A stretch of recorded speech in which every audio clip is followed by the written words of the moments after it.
शुक्रिया रजत जी। आज 16 दिसंबर है, भारत के लिए फख्र का दिन और पाकिस्तान के लिए डिप्रेशन का दिन। आज ही के दिन 1971 के युद्ध में पाकिस्तान ने सरेंडर कर दिया था। तब पाकिस्तान से टूटकर बांग्लादेश बना था। अब एक बार फिर पाकिस्तान में वैसे ही हालात बन रहे हैं। वहां कई प्रांतों में आजादी की चिंगारी सुलग रही है। सिंध पश्तून अलग देश चाहते हैं, तो वहीं पीओके के गिलगित बाल्टिस्तान से आज इमरान हुकूमत के खिलाफ आंदोलन की नई तस्वीरें सामने आई हैं। गिलगित से इस्लामाबाद तक कैसे इमरान खान नियाजी बुरी तरह से घिरे हुए हैं। पाकिस्तान में सिचुएशन आउट ऑफ कंट्रोल हो रही है। इस रिपोर्ट से जरा समझिए।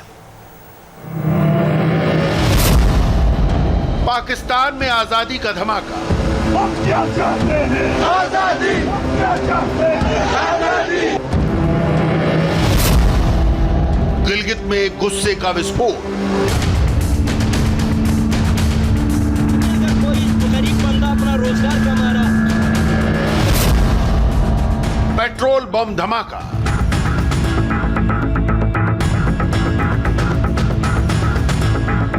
हुकूमत की आवाम पर पेट्रोल बम गिराने की तैयारियां। महंगाई का धमाका।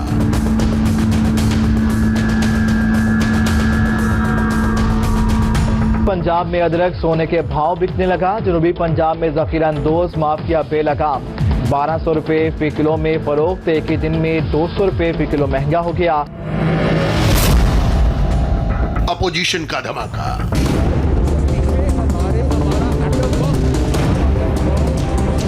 31 दिसंबर तक अपने पार्टी कायदीन के पास वो इस्तीफे जमे हो रहे हैं। इस्तीफे हमारा एटम बम है।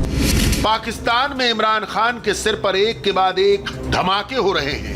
कुर्सी बुरी तरह डोल रही है। इमरान पर सबसे बड़ा धमाका गिलगित बाल्टिस्तान से हुआ है।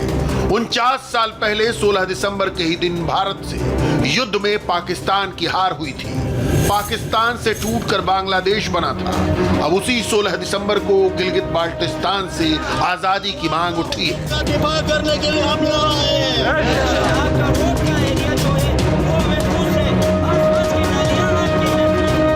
गिलगित बाल्टिस्तान के दनियोर इलाके में इमरान खान की पार्टी की सरकार और आर्मी ने लोगों के घरों को तोड़ डाला, दुकानें तबाह कर दी। पाकिस्तान की हुकूमत ने यह सब चीन के लिए किया है। यहां से चीन पाकिस्तान इकोनॉमिक कॉरिडोर का रास्ता गुजर रहा है। इसलिए जबरदस्ती फोर्स के बल पर लोगों के आशियाने उजाड़ दिए गए। हजारों लोग सड़कों पर पाकिस्तानी गवर्नमेंट और आर्मी के खिलाफ उतर आए। आंदोलन तेजी से पूरे गिलगित बाल्टिस्तान में फैल रहा है। हम क्या चाहते हैं? आजादी। हम क्या चाहते हैं? आजादी। तो 4 बजे के बाद तो चिनास और अफगानिस्तान के अंदर दहशतगर्दों के ऊपर ऑपरेशन होता है। सी पैक के ऊपर दुकानदारों का ऑपरेशन रात को 12 बजे नहीं होता है। इनके रोशनी में होना चाहिए था ऑपरेशन, ताकि मेरे मजलूम लोग अपने रजिस्टर, अपने खातों की रजिस्टर, अपने जो जरूरी चीजें थे वो संभाल सके। अब इनका सिर्फ डैमेज तो चादरें नहीं हुए, बल्कि इनके करोड़ों के रजिस्टर भी गायब हो गए हैं। हमारा कोई यहाँ दर्रा दे के पूरा महीना बैठने का नहीं है। हम अपने अवाम का हुकूक का दिफा करने के लिए हम यहाँ आए हैं। आपका रोड का एरिया जो है वो महफूज है, आसपास की नालियाँ आपकी महफूज है, ऊपर के स्लैब महफूज है। उससे पीछे जाके अगर कोई गरीब बंदा अपना रोजगार कमा रहा, आप उसके रोजगार को गिराते हो, उसके दुकान को गिराते हो। गिलगित बाल्टिस्तान पीओके का ही हिस्सा है। यहां पाकिस्तान ने अवैध कब्जा कर रखा है। नवंबर में यहां चुनाव भी कराए गए थे। आर्मी ने धांधली करके यहां इमरान की पार्टी की सरकार बनवाई। चुनाव में धांधली के खिलाफ अब तक आंदोलन चल रहा है। हम क्या चाहते हैं? आजादी। हम क्या चाहते हैं? आजादी। हम क्या चाहते हैं? आजादी। पश्तून भी मांगे आजादी, बल्लौच भी मांगे आजादी, हिंदू भी मांगे आजादी। दरअसल गिलगित बाल्टिस्तान से सीपेक का रास्ता गुजर रहा है। सरकार लोगों की मर्जी के खिलाफ उनके घर और दुकानें तोड़ रही है। जो सरकार के खिलाफ आवाज उठाता है उसे गायब करा दिया जाता है। पाकिस्तान की बड़ी फोर्स गिलगित रीजन में तैनात है। पाकिस्तान को डर है कि कहीं भारत एक और स्ट्राइक करके पीओके और गिलगित बाल्टिस्तान से उसका अवैध कब्जा हटा न दे। कि हमारा क्या रवैया है कि जब भारत इतना ज्यादा हम देखते हैं कि खुदसरी में मुब्तला है, मुहिम जोई कर रहा है, हमारा मीडिया, हमारे सियासतदान, हमारी सियासी जमातें, इनका क्या रद्द अमल है? क्या हम इस पूरी कहते हैं ना इस मसले पे बात भी करते हैं, हमारे नेशनल डिस्कोर्स का हिस्सा है भी कि नहीं? जी, लेकिन बदकिस्मती ये है कि पाकिस्तान में हम अभी तक शायद इस खतरे से सही तरीके से हम समझ ही नहीं सके हैं, क्योंकि मैं आज से नहीं काफी अरसे से मैं ये बात कर रहा हूँ कि भारत इस जो मकबूजा कश्मीर है इसको हजम करने के बाद उसकी नजरें आगे बढ़ी हुई हैं गिलगित बल्तिस्तान और उसके बाद फिर जो हमारा आजाद कश्मीर, जम्मू कश्मीर का हिस्सा है उसको भी हड़प करेगा और पिछली स्टेज पे जब वो दरिया जेलों पर आकर बैठ जाएगा तो पाकिस्तान की अब हालत देखिए क्या हो। बदकिस्मती ये है कि हम इस खतरे को सही तरीके से आपसे भांप सकेंगे, ना ही हमने कभी जो उनकी जहनीत है उसको समझने की कोशिश की है, ना ही हम उनका लॉन्ग टर्म जो थिंकिंग है उसको हम सोच रहे हैं, ना उसको हम काउंटर करने की कोशिश कर रहे हैं कि भारत पाकिस्तान पे हमला कर सकता है। और ये इंटेलिजेंस की रिपोर्ट्स हैं जो कि बड़ी मोतबर रिपोर्ट्स कही जा रही हैं इस वक्त तक जराए के मुताबिक। तो क्या आपको लगता है कि अगर इस तरह की सूरत हाल है और अपोजिशन की तहरीक भी है, सड़कों पे दबादम मस्त कलंदर भी हो रहा है, तो पाकिस्तान को नुकसान नहीं होगा? शदीद नुकसान नहीं हो सकता? पाकिस्तान को बैरूनी खतरात भी हैं, उससे कई गुना ज्यादा अहम हमारे अंदरूनी खतरात हैं कि हमारा मुल्क इस वक्त न उसमें गवर्नेंस है, न उसकी इकॉनमी है। ये बड़े तशवीशनाक हालात हैं। हम हिंदुस्तान हमें हमला नहीं कर सकता, मैं आपको हकीकत से बताता हूँ। न उनमें हिम्मत है, न उनकी कैपेसिटी है, और हम में इतनी जान है, हमारी इतनी कैपेबिलिटी है कि हम उनकी हर जारियत का मुकाबला कर सकते हैं और उल्टा उनको नुकसान पहुंचा सकते हैं। इसलिए कोई ऐसा खतरा नहीं है। हमें खतरा मुल्क के अंदर से है।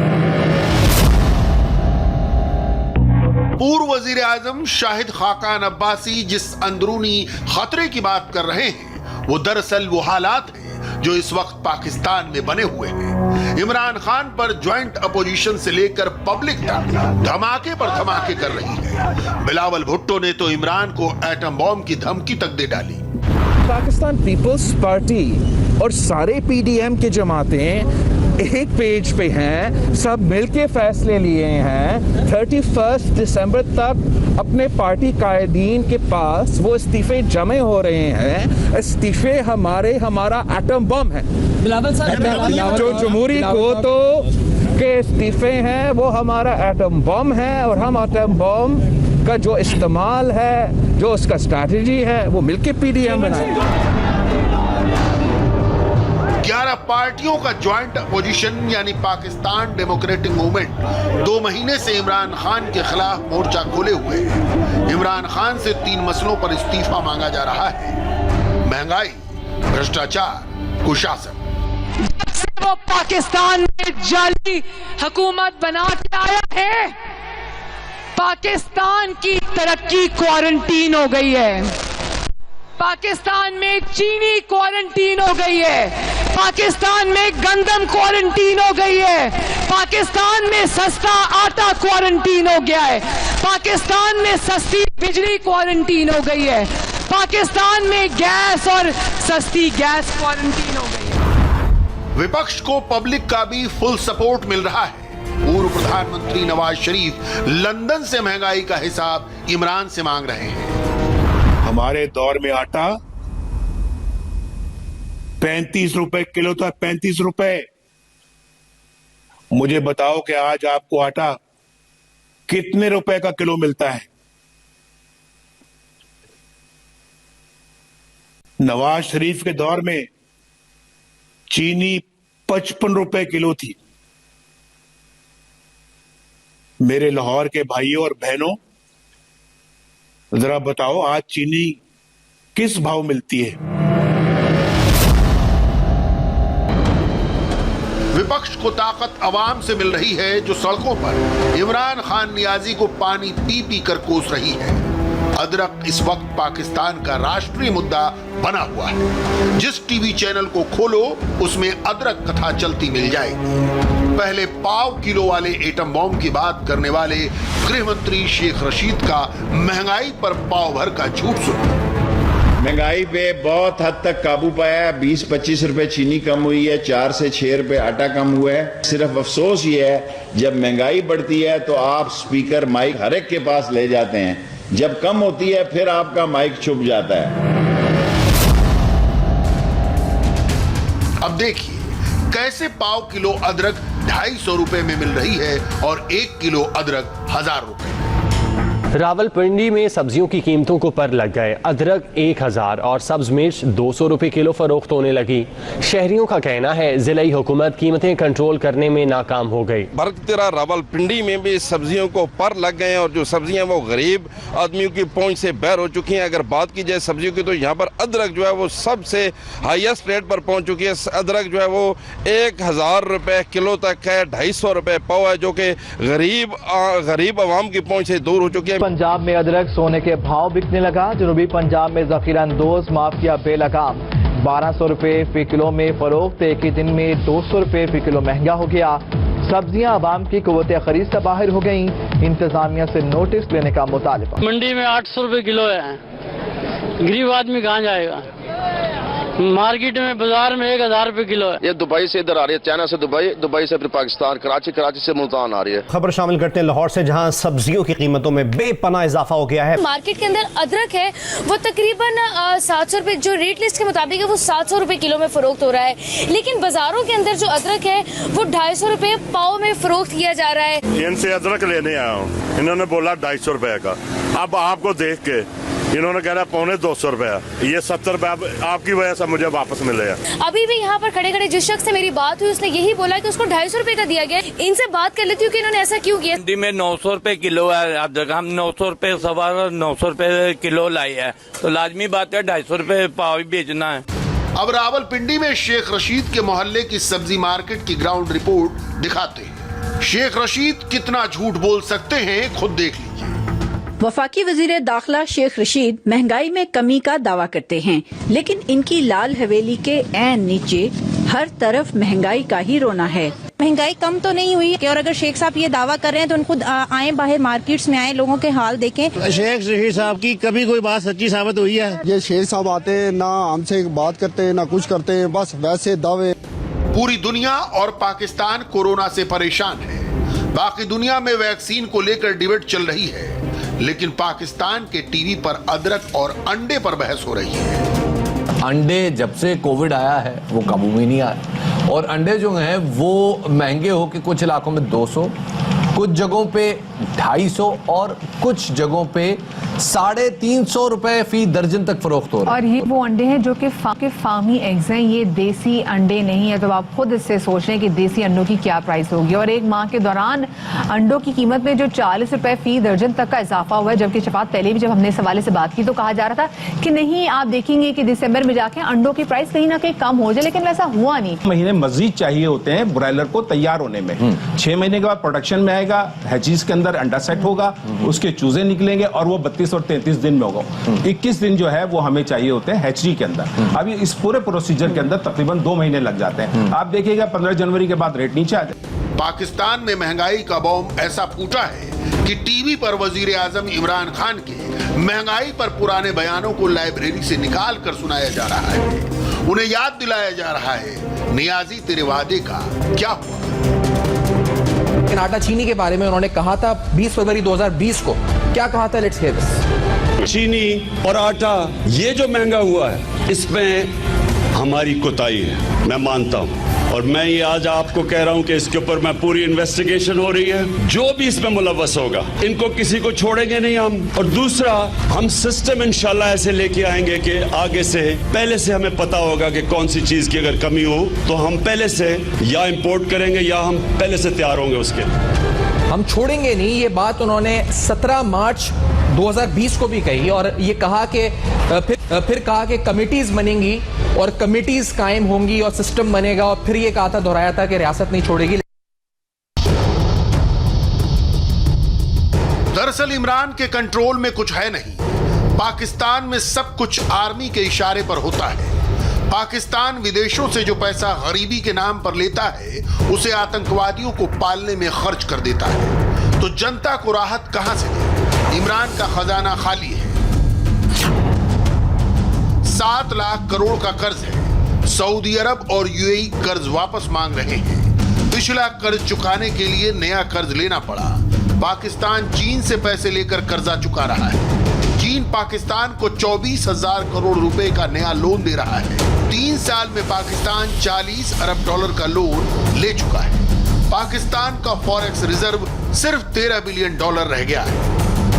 इमरान खान हुकूमत जबरदस्त प्रेशर में है। उनकी पूर्व बेगम रेहम खान ने भी महंगाई को लेकर इमरान सरकार को घेरा है। रेहम ने महंगाई से जुड़ी खबरों को ट्वीट करने के बाद पाकिस्तान के मीडिया में महंगाई पर डिबेट शुरू हो गई।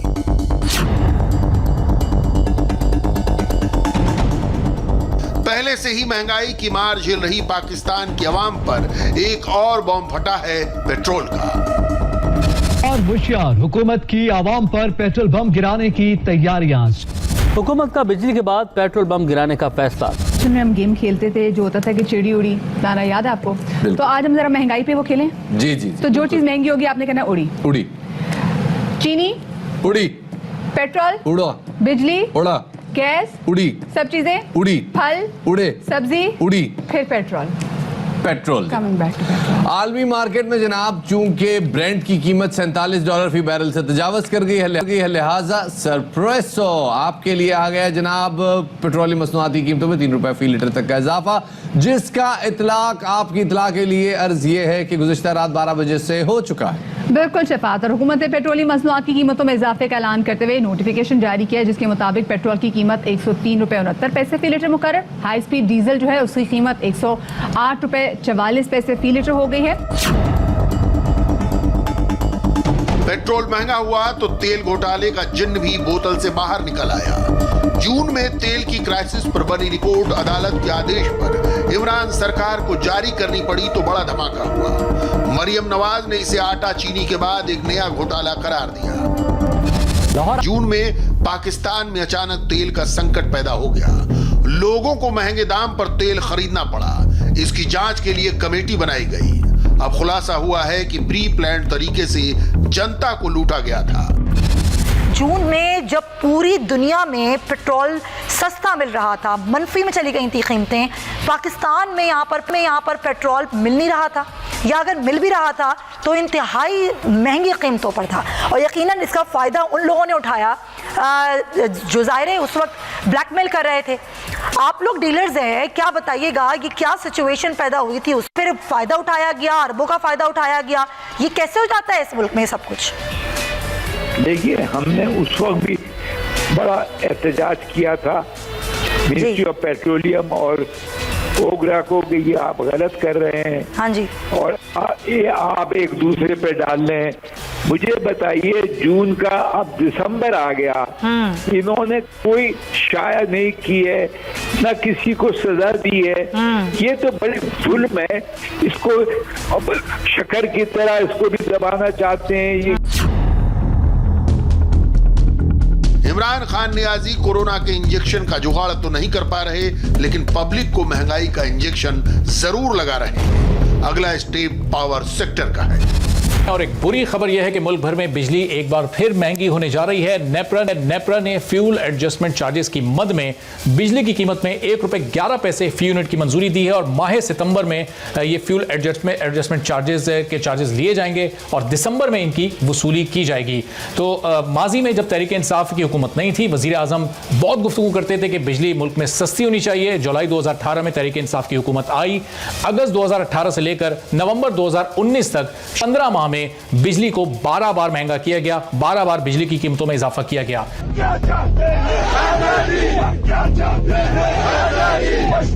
यही वजह है कि अवाम रो रही है और अपोजिशन अवाम के आंसुओं को गुस्से में तब्दील करने में कामयाब हो गया है।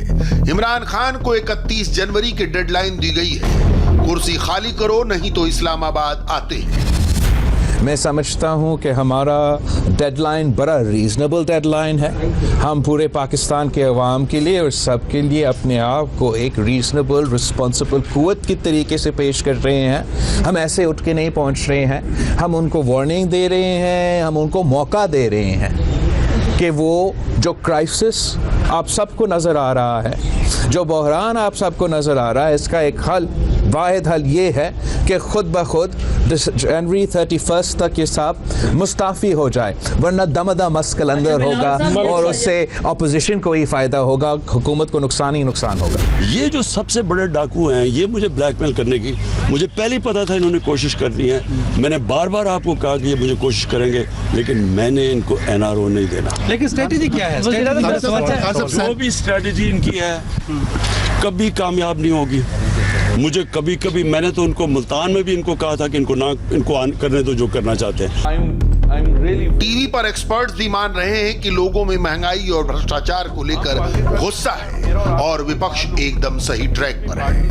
पीडीएम जो पाकिस्तान की इस वक्त सबसे ज्यादा क्रिटिकल पॉइंट स्कोरिंग कह लें या आवाम को मुतला करने के लिए कह लें या अपने वो जुर्म छुपाने के लिए कह लें, जो अपोजिशन रोल प्ले कर रही है वो बड़े पॉजिटिवली वैसे प्ले कर रही है। मेरा ख्याल है वो तो पीछे रह गई वो चीज़ कि जनाब ये क्या कर रहे हैं, वो अपना पैसा छुपाने की बातें कर रहे हैं, वो तो महंगाई की बातें कर रहे हैं। मैं नहीं, बेसिकली पीडीएम राइट, वो पाकिस्तान की गवर्नमेंट जो इस मौजूदा रिजीम चल रहा है वो उनका रिव्यू पेश कर रहे हैं। हर जलसे में हर 15 दिन का वो रिव्यू पेश करते हैं। राइट। वो देखें चीनी का रिव्यू वो पेश कर रहे हैं, आटे का रिव्यू वो पेश कर रहे हैं। पाकिस्तान अनाज की कमी से जूझ रहा है। गेहूं 60 रुपए किलो बिक रहा है। पाकिस्तान प्याज का बड़ा एक्सपोर्टर था, मगर अब कीमत घटाने के लिए प्याज इंपोर्ट करना पड़ रहा है। आटा 90 रुपए किलो तक बिक रहा है। चीनी के दाम 120 रुपए तक पहुंच गए हैं और सब्जी की हालत तो आप देख चुके हैं। कुल मिलाकर पाकिस्तान की सिचुएशन बहुत खराब है। खैबर पख्तूनख्वा से गिलगित बाल्टिस्तान तक लोगों में सरकार और आर्मी के खिलाफ गुस्सा बढ़ रहा है। पब्लिक और अपोजिशन के ज्वाइंट चक्रव्यूह में नियाजी खान बुरी तरह फंसे हुए हैं। इमरान खान भी जानते हैं कि अब कुर्सी बचाना मुश्किल है। 31 जनवरी की डेडलाइन डिक्लेयर हो चुकी है। अब बहस ये है कि नियाजी खुद जाएंगे या आवाम के प्रेशर में आर्मी उन्हें बेदखल करेगी।